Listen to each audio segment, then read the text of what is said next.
श्री शिवाय नमस्तुभ्यम। हर हर महादेव। स्वागत है आपका हमारे चैनल वास्तविक जानकारी पर। दोस्तों, पूज्य गुरुजी ने कहा कि अगर आप भी चाहते हैं कि ये जो नया साल आया है, इस पूरे साल में कभी भी आपके पास धन की कमी ना हो, व्यापार अच्छे से चले, नौकरी में किसी प्रकार की समस्या ना आए, आपके बच्चों में बुद्धि ज्ञान विवेक की बढ़ोतरी होती रहे, आपके विवाह में अगर किसी प्रकार की समस्या आ रही है, या फिर आप अपना मकान जमीन ज्यादा कुछ लेना चाह रहे हैं, तो गुरुजी ने कहा कि आपको इस साल पहले दिन यानी सोमवार के दिन सिर्फ और सिर्फ 3 बेलपत्र और काले तिल के दानों से 2 ऐसे विशेष उपाय करने हैं जो पूरे साल आपकी सारी समस्याओं को समाप्त करके धन धान्य की प्राप्ति करवाते रहेंगे।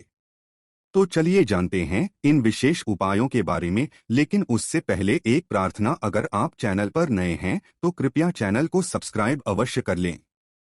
देखिए, ये वीडियो हमारे लिए बहुत ही खास होने वाला है, क्योंकि इस वीडियो में हम लोग साल के पहले दिन यानी के दिन किए जाने वाले कुछ बहुत ही अचूक उपायों के बारे में जानेंगे। ये उपाय आपके जीवन की हर मनोकामना को परिपूर्ण करके आपके सारे दुख परेशानी कष्ट क्लेशों का अंत कर देते हैं। चलिए जानते हैं पूज्य गुरुजी द्वारा बताए गए सबसे पहले उपाय के बारे में। इस उपाय के लिए आपको 1 लोटा जल ले लेना है। लोटा आप तांबे का ले लीजिए और जल आप अपने किचन से ले लीजिए, और फिर इसी के साथ आपको ले लेनी है 3 बेलपत्र। देखिए, ये उपाय ही खास है क्योंकि इस वीडियो में हमें 3 बेलपत्र लेनी है और आपको ये 3 बेलपत्र कहीं से भी एकत्र कर लेनी है। अगर आपके पास बेलपत्र नहीं है तो आप चाहे तो किसी भी फूल वाली दुकान से खरीद सकते हैं, या फिर शिवलिंग के ऊपर जो बेलपत्र चढ़ी है उनको उठाकर जल से शुद्ध करके फिर उनका भी इस्तेमाल कर सकते हैं। बस आपको ध्यान रखना है कि ये बेलपत्र कहीं से भी कटी नहीं होनी चाहिए। अब सिर्फ ये 2 सामग्री लेकर आपको पहुंच जाना है शिवालय। पूज्य गुरु जी ने कहा, इस उपाय को अगर आप शाम को प्रदोष काल के समय में करेंगे तो ये आपके लिए सर्वोत्तम होगा। लेकिन ऐसी बहुत सी जगह होती है जहां पर शाम को जल समर्पित नहीं करने दिया जाता है, तो फिर आप ये उपाय पूरे दिन में किसी भी समय कर सकते हैं। देखिए, शाम को जब सूर्यास्त होते हैं तो उससे 45 मिनट पहले का समय और 45 मिनट बाद का समय, यानी ये जो 1.5 घंटे का समय होता है, यही प्रदोष काल का समय कहलाता है। अब देखिए, शिवालय पहुंचने के बाद सबसे पहले आप जो 3 बेलपत्र लेकर आए हैं में से पहली बेलपत्र आपको माता अशोक सुंदरी वाले स्थान पर रख देना है। देखिए, शिवलिंग की जो जलाधारी होती है, जहां से जल बहकर नीचे आता है, उसी जलाधारी के बीच में कहीं कहीं पर सांप की आकृति बनी होती है, कहीं कहीं पर मोटी उठी हुई लाइन होती है, तो यही स्थान माता अशोक सुंदरी का स्थान कहलाता है। और इसी स्थान पर आपको 1 बेलपत्र समर्पित कर देना है। बेलपत्र की चिकनी साइड का हिस्सा नीचे की तरफ रहेगा और बेलपत्र की डंडी जलाधारी की तरफ रहेगी। सामने आपको वीडियो में दिखाया जा रहा है, ठीक है, ऐसे ही आपको समर्पित कर देनी है और ओम नमः शिवाय मंत्र का स्मरण कर लेना है। इसके बाद जो दूसरी बेलपत्र है उसको आप माता पार्वती के हस्तकमल में समर्पित कर देंगे। देखिए, शिवपिंडी जिस स्थान पर जुड़ी रहती है, यानी शिवपिंडी जिस स्थान पर रखी रहती है, उस पूरे गोल गोल वाले स्थान को माता पार्वती का हस्तकमल कहते हैं, और यहीं पर आपको ये बेलपत्र समर्पित कर देनी है। बेलपत्र की चिकनी साइड का हिस्सा नीचे की तरफ रहेगा और बेलपत्र की डंडी की तरफ रहेगी। सामने आपको वीडियो में दिखाया जा रहा है, ठीक है, ऐसे ही आपको समर्पित कर देना है और ओम नमः शिवाय मंत्र का स्मरण कर लेना है। इसके बाद जो तीसरी बेलपत्र है उसको आप अपनी हथेली में रखेंगे और आपकी जो भी मनोकामना है उस मनोकामना को पूर्ण करने के लिए आप सोमेश्वर महादेव से प्रार्थना कर लेंगे। कौन से महादेव से? सोमेश्वर महादेव से प्रार्थना कर लेंगे। आपकी मनोकामना अगर धन प्राप्ति से संबंधित है, आपकी मनोकामना अगर विवाह से संबंध, आपकी मनोकामना अगर जमीन मकान या और कुछ लेने से संबंधित है, या फिर आपकी मनोकामना है कि आपके घर में लड़ाई झगड़ा ना हो, सारे संकटों का अंत हो जाए, या फिर किसी भी प्रकार की मनोकामना है, तो उसका स्मरण करिए और सोमेश्वर महादेव से उस मनोकामना को पूर्ण करने की प्रार्थना करते हुए फिर ये आखिरी बेलपत्र आपको शिवलिंग के ऊपर समर्पित कर देनी है।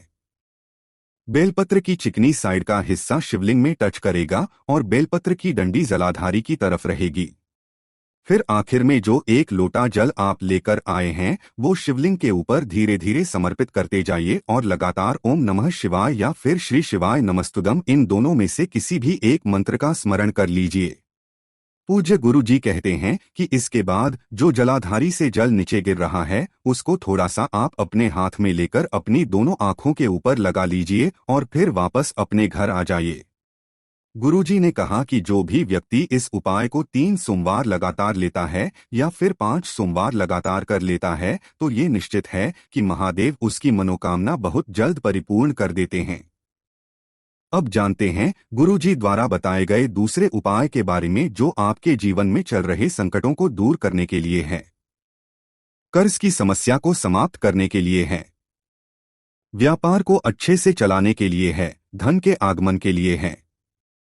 और अगर आपके घर में किसी प्रकार की समस्याएं उत्पन्न हो गई हैं, आप लगातार असफल हो रहे तो उसको भी सफलता में बदलने के लिए है। इस उपाय के लिए आपको एक दीपक ले लेना है। दीपक आप चाहे तो मिट्टी का ले लिए या फिर आप अपने घर पर शुद्ध आटा मारकर उसका भी दीपक तैयार कर सकते हैं। इस दीपक में आपको घी का इस्तेमाल करना है और साथ ही साथ गोल्ड रुई की बत्ती का प्रयोग करना है। फिर इसी के साथ आपको एक चुटकी काले तिल ले लेना है।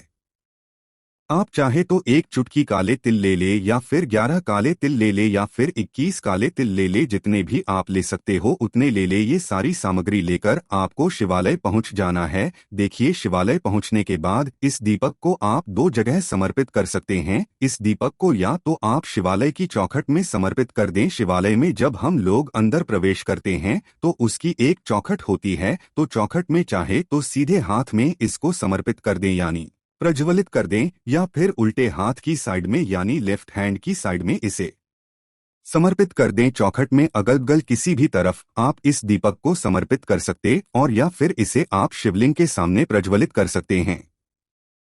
इन दोनों जगहों में से चाहे आप चौखट में समर्पित कर दें या फिर शिवलिंग के आसपास किसी स्थान पर समर्पित कर दें और समर्पित करने के बाद इसे आप प्रज्वलित कर दीजिए।